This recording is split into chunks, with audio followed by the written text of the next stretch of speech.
بسم اللہ الرحمن الرحیم۔ السلام علیکم معزز طلبہ کرام، آپ سب کیسے ہیں؟ آج ہم نور الانوار کے سبق نمبر 254 کو پڑھیں گے۔ آج کے ہمارے سبق کا عنوان ہے تیسری اور چوتھی تفریع کا بیان۔ جیسا کہ آپ کے علم میں ہے کہ 4 تفریعات حقیقت و مجاز کے عدم اجتماع پر شروع ہوئی تھی، ان میں سے 2 تو گزر چکی، یہ تیسری اور پھر آج کے سبق میں ہی ہم چوتھی تفریع بھی پڑھ لیں گے۔ تو آئیے سب سے پہلے ہم عبارت پڑھ کے اس کا ترجمہ کرتے ہیں، اس کے بعد پھر اس کی وضاحت کی طرف بڑھتے ہیں۔ تو ایک تفریع کی عبارت بھی پڑھ لیتے ہیں، اس کی ترجمہ بھی وضاحت بھی کر لیتے ہیں، پھر دوسری تفریع کی عبارت پڑھ کے اس کا بھی ایسے ہی وضاحت کر لیں گے۔ مصنف علیہ رحمۃ تیسری تفریع بیان کرتے ہوئے لکھتے ہیں وَلَا يُرَادُ بَنُو بَنِيهِ فِي الْوَصِيَّةِ لِأَبْنَائِهِ، اور بیٹوں کو وصیت کرنے کی صورت میں پوتے مراد نہیں ہوں گے۔ عطفٌ علی ما سبق، یہ عبارت بھی ما سبق پر معطوف ہے، یعنی پہلے گزشتہ عبارت پر معطوف ہے۔ وتفریع ثالث، اور تیسری تفریع ہے ای اذا اوصى احد لابناء زید وله بنون وبنو بنینا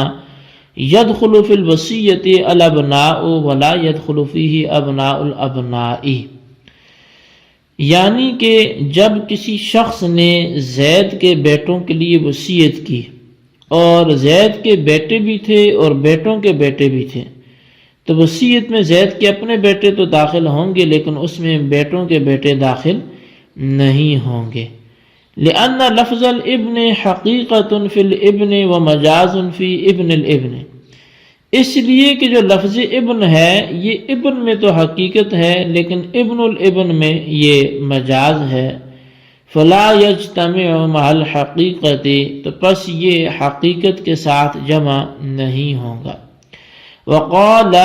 يدخل ابناء الابناء ايضا لان اللفظ يطلق عليهم فيتناولهم باعتبار الظاهر، اور صاحبین فرماتے ہیں کہ اس وصیت میں بیٹوں کے بیٹے بھی داخل ہوں گے، یعنی پوتے بھی داخل ہوں گے، اس لیے کہ لفظ جو ہے وہ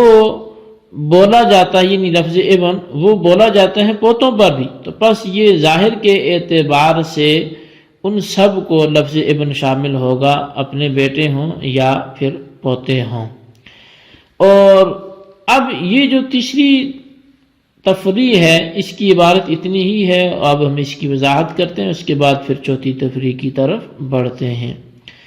یہ عبارت بھی اصل میں پہلی عبارت پر معطوف ہے اور مذکورہ ضابطہ پر تیسری تفریع ہے۔ اس کا حاصل یہ ہے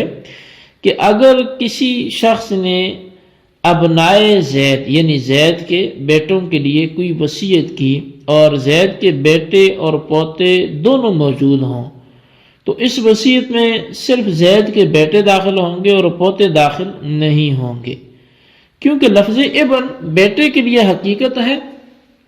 اور پوتے کے لیے مجاز ہے، اور یہ بات پہلے گزر چکی ہے کہ حقیقت اور مجاز دونوں جمع نہیں ہو سکتے، اور یہ بھی قاعدہ ہے کہ جب تک حقیقت پر عمل کرنا ممکن ہو تو مجاز کی طرف رجوع نہیں کیا جاتا۔ بس یہاں بھی چونکہ حقیقت پر عمل کرنا ممکن ہے اس لیے مجاز کی طرف رجوع نہیں کیا جائے گا، یعنی ابنائے زید سے صرف اس کے بیٹے مراد ہوں گے اور پوتے نہیں مراد ہوں گے۔ صاحبین کی رائے یہ ہے کہ لفظ ابن بیٹے اور پوتے دونوں پر بولا جاتا ہے، لہذا لفظ ابن عموم مجاز کے طور پر سب کو شامل ہوگا اور وصیت میں زید کے بیٹے اور پوتے دونوں ہی داخل ہوں گے۔ جی طلبہ کرام، یہ ہمارے آج کے سبق کی جو تیسری تفریع تھی اس کے حوالے سے ہماری بات مکمل ہوئی۔ اب ہم چوتھی تفریع کی عبارت پڑھیں گے اور پھر چوتھی جو تفریع ہے اس کی وضاحت پڑھیں گے، اور پھر ہمارا آج کا سبق اپنے اختتام کو پہنچ جائے گا۔ تو چوتھی تفریع کو مصنف علیہ الرحمۃ نے وَلَا يُرَادُ اللَّمْسُ بِالْيَدِ فِي قَوْلِهِ تَعَالَى سے شروع کیا ہے۔ آئیے اس کی بھی عبارت اور اس کا ترجمہ کرتے ہیں۔ مصنف علیہ رحمہ فرماتے ہیں وَلَا يُرَادُ اللَّمْسُ بِالْيَدِ فِي قَوْلِهِ تَعَالَى أَوْ لَامَسْتُمُ النِّسَاءَ، اور اللہ تعالیٰ کے اس فرمان کے أَوْ لَامَسْتُمُ النِّسَاءَ میں لمس سے مراد جو ہے وہ ہاتھ سے لمس نہیں ہے، عطف علی ما قبلہ، یہ بھی ما قبل پر عطف ہے، وہ تفریع رابع، اور چوتھی تفریع ہے، وذالک، اور یہ اس لیے کہ یہ لمس سے ہاتھ کے ساتھ لمس مراد کیوں نہیں ہے، لأن لامستم حقیقت فی اللمس بالید ومجاز فی الجماع، اس لیے کہ جو لمس ہے نا یہ حقیقت ہے ہاتھ کے ساتھ چھونے میں، اور مجاز ہے جماع کے معنی سے یہ مجاز ہے۔ فالشافعی رحمہ اللہ تعالی یقول ان کلیہما مراد ہا ہونا، بس امام شافعی رحمہ فرماتے ہیں کہ لمس سے یہاں ہاتھ سے چھونا بھی مراد ہے اور جماع بھی مراد ہے، لأن اللہ تعالی قال أو لامستم النساء فلم تجدوا ماء فتیمموا صعیدا طیبا، اس لیے کہ اللہ تبارک و تعالیٰ نے فرمایا أو لامستم النساء، یا تم نے عورتوں کے ساتھ چھوا ہو، لمس کیا ہو، تو پس تم اگر پانی نہ پاؤ تو پھر پاک مٹی سے تیمم کرو۔ کہتے فَإِن كَانَ اللَّمْسُ بِالْيَدِ فَالتَّيَمُّمُ فِيهِ لِأَجْلِ الْحَدَثِ،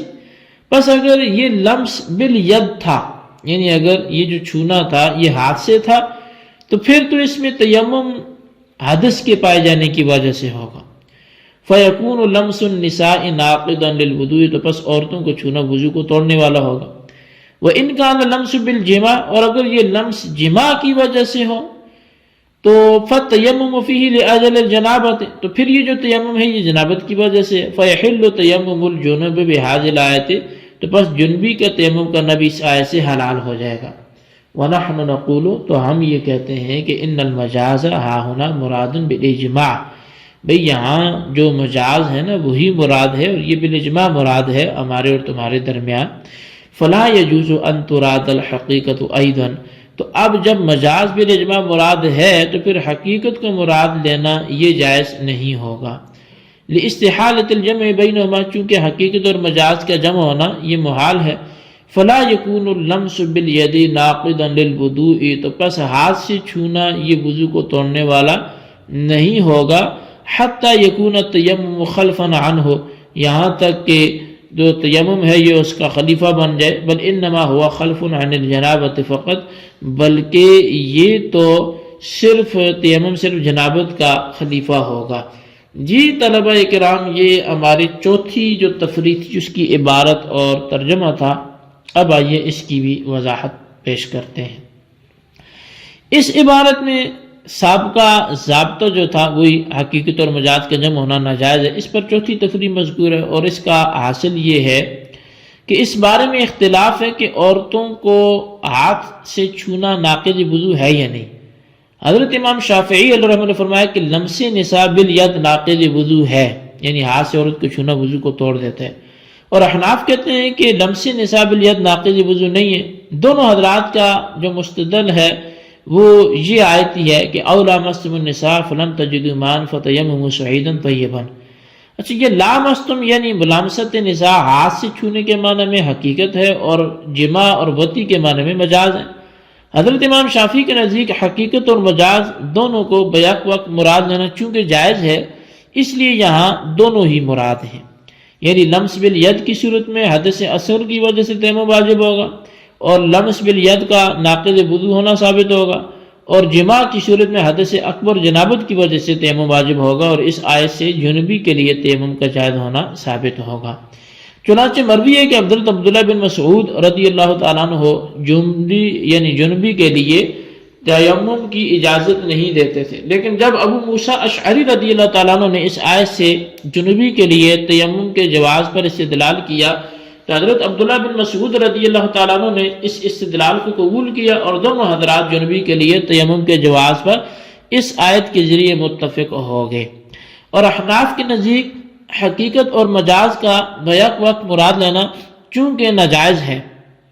اس لیے یہاں دونوں معنی مراد نہیں ہوں گے، بلکہ صرف ایک معنی مراد ہوگا، اور جماع یعنی مجازی معنی بالاتفاق مراد ہے، یعنی احناف و شوافے دونوں اس بات پر متفق ہیں کہ آیت میں جماع مراد ہے، بس جب جماع یعنی مجازی معنی بالاتفاق مراد ہے تو احناف کے نزدیک جمع بین الحقیقت والمجاز سے بچنے کے لیے اب حقیقی معنی یعنی لمس بالید مراد نہیں ہوگا۔ اور جب آیت میں لمس بالید مراد نہیں ہے تو لمس بالید ناقض وضو بھی نہیں ہوگا، اور جب لمس بالید ناقض وضو نہیں ہے تو تیمم اس کا خلیفہ اور قائم مقام بھی نہیں ہوگا، بلکہ تیمم صرف جنابت کا خلیفہ اور قائم مقام ہوگا۔ جی طلبہ کرام، یہ تھی ہمارے آج کے سبق کی عبارت، ترجمہ اور اس کی وضاحت۔ آج ہم نے 2 تفریحات پڑھی، آپ دونوں کے خلاصے کو اپنے رجسٹر پر لکھیں، بالخصوص ان سوالات کے جوابات بھی دیں۔ سوال نمبر 1 یہ ہے کہ تفریح ثالث بیان کریں، اور سوال نمبر 2 یہ ہے کہ تفریح رابع بیان کریں۔ اللہ تبارک و تعالیٰ سے دعا ہے جو کچھ ہم نے پڑھا سنا اسے یاد رکھنے کی توفیق نصیب فرمائے، آمین بجاہ نبی الامین صلی اللہ علیہ وسلم۔